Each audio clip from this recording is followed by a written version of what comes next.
quelles sont les pas à suivre pour bien enseigner l'ULP? Il y a des questions à se poser. D'abord, quelle est l'unité que je vais enseigner, bien entendu? Secondo, quels sont les concepts qui sont clés que les élèves devraient maîtriser, les concepts? Troisième, si je traite des concepts, y a-t-il des seuils dans ces concepts, c'est-à-dire les moments d'apprentissage qui sont irréversibles, qui vont transformer l'ontologie de l'élève, la compréhension? Quatrième, s'il y a des seuils dans ce concept, lesquels vont être difficiles, ce qu'on appelle troublesome en anglais? Y a-t-il des seuils qui sont particulièrement complexes et difficiles? Je vais songer à comment je peux enseigner pour que les élèves ils maîtrisent ce concept, étant donné que certains sont des seuils et d'autres peut-être très complexes et difficiles. Je vais également penser à toute l'évaluation et les tâches que je vais dessiner. Comment est-ce que je vais utiliser les questions dans mon enseignement, les questions basées sur les faits, les questions qui sont discutables, qui sont provocatrices? Ça, c'est pour pousser la pensée. Je dois réfléchir évidemment aux compétences, aux processus et aux stratégies que les élèves doivent élaborer pour bien maîtriser ces évaluations. Et n'oubliez pas que les compétences et les stratégies peuvent être des seuils aussi pour les élèves. Bien entendu, je dois songer à mes compréhensions universelles.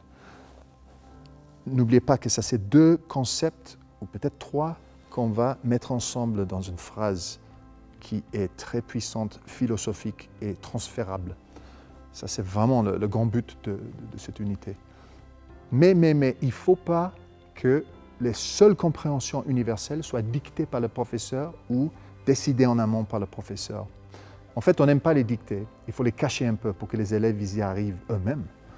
Et mieux encore, il faut laisser un espace ouvert pour que les élèves articulent leur propre compréhension universelle. Il faut qu'ils arrivent à leur propre conclusion. Laissez cet espace de pensée critique à un haut niveau ouvert pour que les élèves l'occupent aussi des fois. Ensuite, il faut évidemment penser à comment on va tester ces compréhensions universelles. Est-ce qu'ils vont être vraiment rigoureusement substantiés par les faits? Parce qu'il est bel et bien de dire que la pauvreté peut mener à la révolution dans la recherche de la liberté, mais donnez-nous des exemples, des faits, pour vraiment donner un peu de substance à ce que vous dites. Ça, c'est ce qu'on appelle un apprentissage déductif. On commence avec des propos de très grande envergure, mais on va toujours aller chercher des instances, des exemples sur le terrain.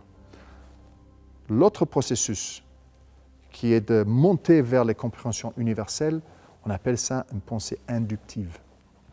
Une fois que j'ai songé à tout ça, je peux dessiner mon unité, je vais l'enseigner, je vais toujours prendre des retours des élèves. Comment ça s'est passé? Est-ce que l'apprentissage s'est bien passé? Pour réfléchir et pour mieux dessiner la prochaine unité. Car dans la philosophie ULP, nous pensons que les unités et le dessin du curriculum correspondent à un apprentissage tout au long de la vie.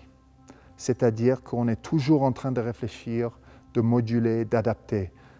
Parce qu'on est dans un monde qui change vite et il faut toujours réfléchir sur la pertinence de notre enseignement, de par des retours de nos apprenants.